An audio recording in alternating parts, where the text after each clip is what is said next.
এ আহাজারি জাহাজের নৃশংস ঘটনায় নিহতের স্বজনদের কেউ হারিয়েছেন ভাই, কেউ হারিয়েছেন সন্তান। স্বজন হারানোর বেদনায় কান্নায় ভেঙে পড়েছেন তারা। লেখাপড়া করতো ক্লাস 9-এর পরীক্ষা তো তাহলে আসলে চাকরি করতে চট্টগ্রাম থেকে আশা করতে লেখাপড়ার উদ্দেশ্য রওনা ছিল। মাদেশ্বরে এখানে এসে ডাকাতি হয়েছে, ডাকাতরা নৃশংসভাবে হয়েছে। এখানে যে মার্ডারগুলো হয়েছে তার মধ্যে শেখ সবুজ আমার বড় ভাই, আর গোলাম কিবরিয়া মাস্টার নিয়ে আমার বড় মামা। লাশ দেখে যেরকম মনে হলো প্রত্যেকটা জায়গায় মাথার এখানে সবগুলো ধারালো অস্ত্রে কোপ দেওয়া হয়েছে। সে ধরনের দেওয়া শুধু বোঝা হয় যে এটা একটা প্রফেশনাল কিলার ছাড়া এটা অন্য কোনো কিছুই করে না। 23 ডিসেম্বর মেঘনা নদীর চাঁদপুরের হাইমচর এলাকায় মালবাহী লাইটার জাহাজে ডাকাতির ঘটনা ঘটে।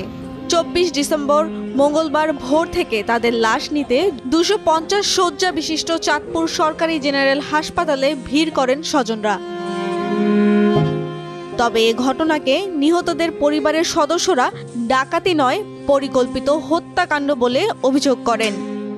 এরা যেভাবে কোপ দেওয়া হয়েছে প্রতিটা মানুষকে মেরে ফেলা হয়েছে, এটা পরিকল্পিতভাবে কোনো ভুল করা হয়েছে না। একটা মানুষকে যদি ডাকাতি করে তার কাছে কি পায়? টাকা পায়, মোবাইল পায়, এত কিছু আর কিছু না। কার কিছু হাতে ছিল, সার ছিল, তেল ছিল, এইসবই নিত, তাই ছাড়া তো কিছু নেই। এটা আসলে থেকে পরিকল্পিত একটা কেস, এটাই আমি মনে করি। কারণ ডাকাতি হলে সবকিছু নিয়ে যায়, ডাকাতরা তো আসলে লোভের জন্য, কোনো কিছুর প্রতি এদের লোভ নেই, এদের হত্যা করা এদের লোভ। জাহাজে নিহত 7 জনেরই গলা ও মাথায় আঘাতের চিহ্ন পাওয়া যায়। হাসপাতালের আবাসিক চিকিৎসক বলেন, এ ঘটনায় আসা লাশ ময়নাতদন্ত ও আইনগত প্রক্রিয়া শেষে স্বজনদের কাছে হস্তান্তর করবে পুলিশ।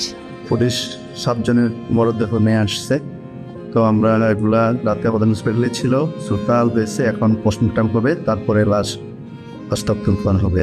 এদিকে ওই জাহাজে থাকা 720 টন সার নিতে বিসিআইসির একজন কর্মকর্তা ও ঠিকাদার চাঁদপুরে আসেন প্রশাসনের কাছে, তবে আইনগত কারণে তারা সার নিতে পারছেন না। এই ঘটনায় এখনো কোনো মামলা হয়নি বলে জানান পুলিশ। এই ঘটনাটাকে কেন্দ্র করে আমাদের তদন্তকারী সংস্থাগুলো আলাদা তদন্ত করবে, কিন্তু এছাড়াও আমরা বিজ্ঞ অতিরিক্ত জেলা ম্যাজিস্ট্রেট, আমাদের নৌ পুলিশের একজন অতিরিক্ত পুলিশ সুপার, আমাদের বাংলাদেশ পুলিশের একজন অতিরিক্ত পুলিশ সুপার এবং কোস্টগার্ডের স্টেশন কমান্ডারকে দিয়ে আমরা একটা তদন্ত কমিটি গঠন করেছি, এবং সেইটা 10 দিনের মধ্যে তারা এই তদন্ত প্রতিবেদন আমাদেরকে দিবে। আমরা এই মুহূর্তে মামলার জন্য প্রয়োজনীয় প্রস্তুতি নিচ্ছি। নদীতে কোনো চাঁদাবাদীর সাথে জড়িত থাকে তার বিরুদ্ধে আমরা অবশ্যই আইনানুগ ব্যবস্থা নিই।